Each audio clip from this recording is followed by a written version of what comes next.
3, 2, 1. This is going to be my tech talk lunch, tech Bytes or something. I haven't figured out the name just yet. Today I want to talk to you about the hero's quest, the power of myth, and the power of pull. So let's start with 1949. A few years before I was born, 1949, Joseph Campbell published his seminal work called The Hero with a Thousand Faces. And it was something called comparative mythology.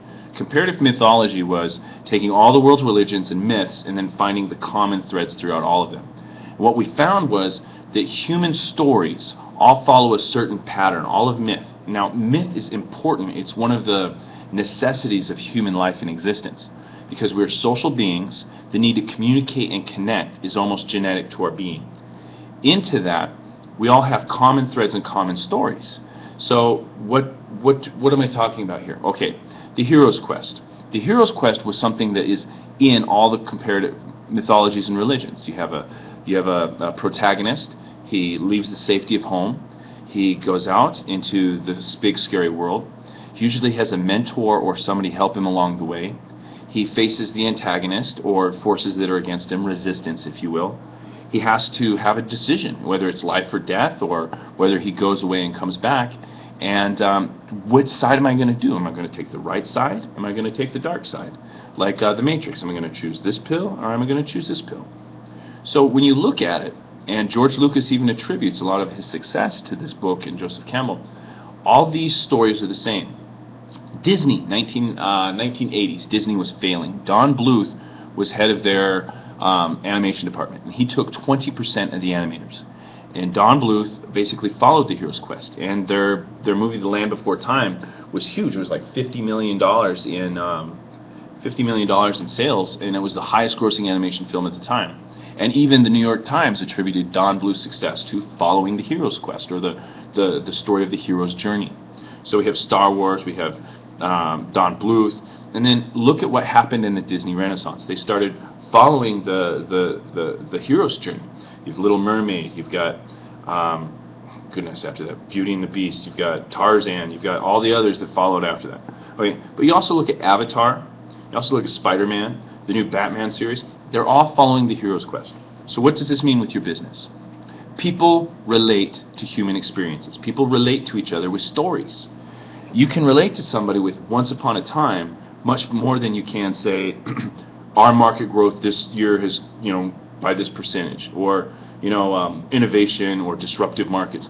Tell stories of human experiences, and I promise you, when you look at the success in marketing, you look at the success on stage with famous speakers or presenters, it's all about stories.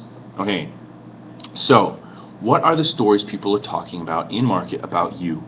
What are the stories? Because right now someone is either talking about you, your business, your brand, or the market, and how that they relate to it on a human experience level. So what is the message that you're communicating to market now?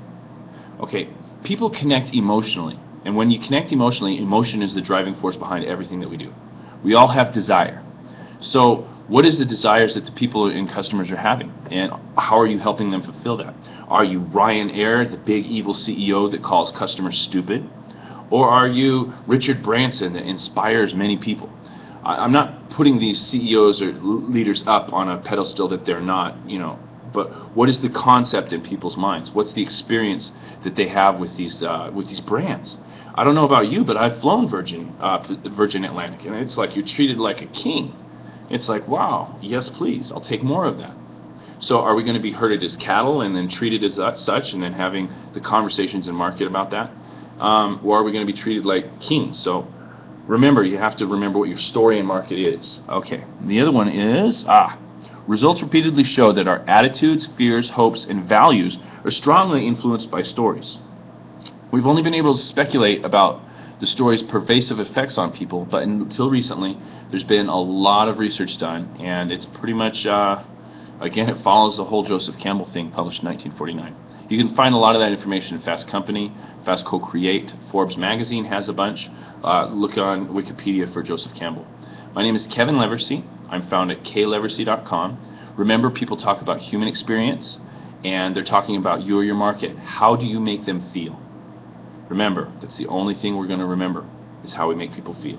We've been communicating for thousands of years with stories passed down from generation to generation to generation. So it's like we're genetically built in to receive a story. So tell your brand story, tell your human story, and pay attention to what people are saying about you and their stories. Talk to you soon. Email me. I'm Leversee at Gmail or kleversee.com. And you can follow me, Kevin Leversee, at Twitter. Cheers.